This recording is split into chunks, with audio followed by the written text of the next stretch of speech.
Hello, everyone. Welcome to Truth in the Word.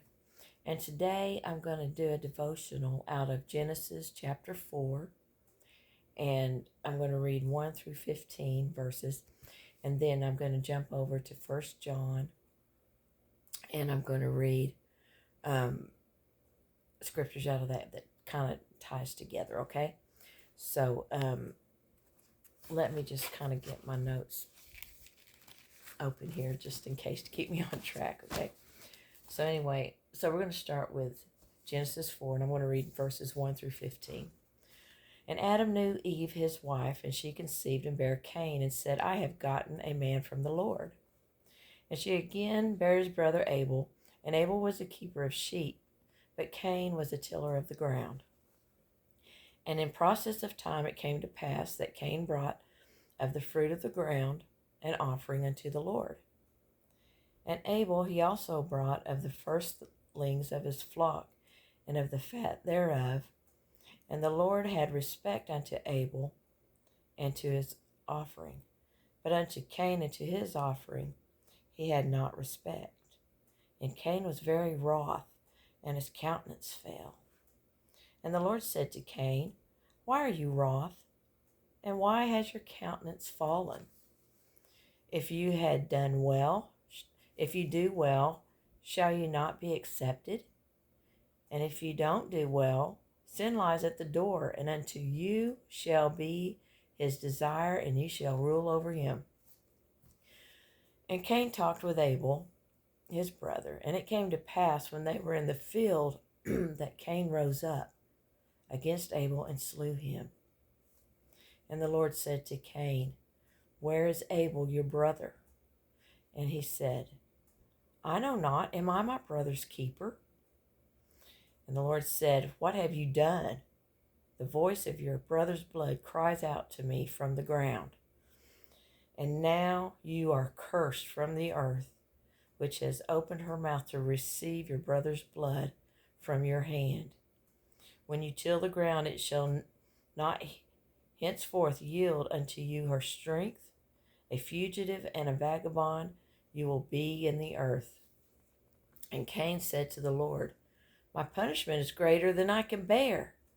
Behold, you have driven me out of this day from the face of the earth, and from your face shall I be hid. And I shall be a fugitive and a vagabond in the earth. And it shall come to pass that everyone that finds me shall slay me. And the Lord said to him, Therefore, whoever slays Cain, vengeance shall be taken on him sevenfold. And the Lord set a mark upon Cain, lest any finding him should kill him. All right, so we see here right off the bat, there's adversity, or adversity between brothers, conflict between brothers. Cain realized that the Lord did not respect what he did, but he respected Abel. And I'm thinking this is all about the heart. How was their heart when they came to do their sacrifice? And he was just wasn't maybe in the right place. And we see that as we go through these verses, because verse 8, it talks about Cain talked with Abel, his brother. And it came to pass that when they were in the field, so you can just imagine this. They're out in the field. The two brothers get to talking. And, Cain's saying, it's not fair. God respected yours, but he didn't respect me. And, I don't know what Abel could have said to make things better, but whatever happened, Cain's anger just kept boiling until he killed his brother. Now, I can't imagine ever getting that mad at my siblings, but it happens. So that's all about the heart right there. And when the Lord gets onto him, he's not repentant. He's not saying, oh, Lord, forgive me, I'm so sorry. No. He's just worried about what's going to happen to him next. And that right there shows you that's all selfishness. That, you know, he don't care about anything but himself. And again, that's a condition of the heart. All right, so now I'm going to move over to First John, and I'm going to go to chapter 3 and read some verses out of there, and then we'll talk about how that all ties together. Okay, so let me get over there real quick. First John, so at the whole other end of the Bible. So let me find it. First John. Okay, I'm there. Now let me find chapter 3. Chapter 3. Okay, and I'm going to read verses 11 through 15. So here we go. For this is the message that you heard from the beginning, that we should love one another. Not as Cain, who was of that wicked one, and slew his brother. And wherefore slew he him? Because his own works were evil, and his brother's righteous. Marvel not, my brethren, if the world hates you. We know that we have passed from death unto life, because we love the brethren. He that loves not his brother abides in death. And whosoever hates his brother is a murderer.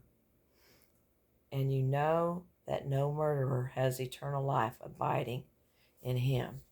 All right, so I'm just kind of tying this together here because, you know, Cain was very evident he didn't have any love for his brother, or he wouldn't have killed him. But, you know, in modern day times, I just want to speak to the spirit side of us. You know, there are times where we get angry, and maybe that seed of hatred starts setting in. You know, if that does, you need to address it right then and there. Give it to God and say, you know, you need to take care of this because I can't. And ask him to take that hatred out of you. Because if you don't, you know, one of these days, you think you might can hide that hatred, that resentment, that anger, but it will eventually come out. And you're saying, well, how do you know? How can you say it? Listen, you're looking at one that used to just hold things in. I resented people. I was angry. Hang on, I got to get a drink. I'm getting hoarse.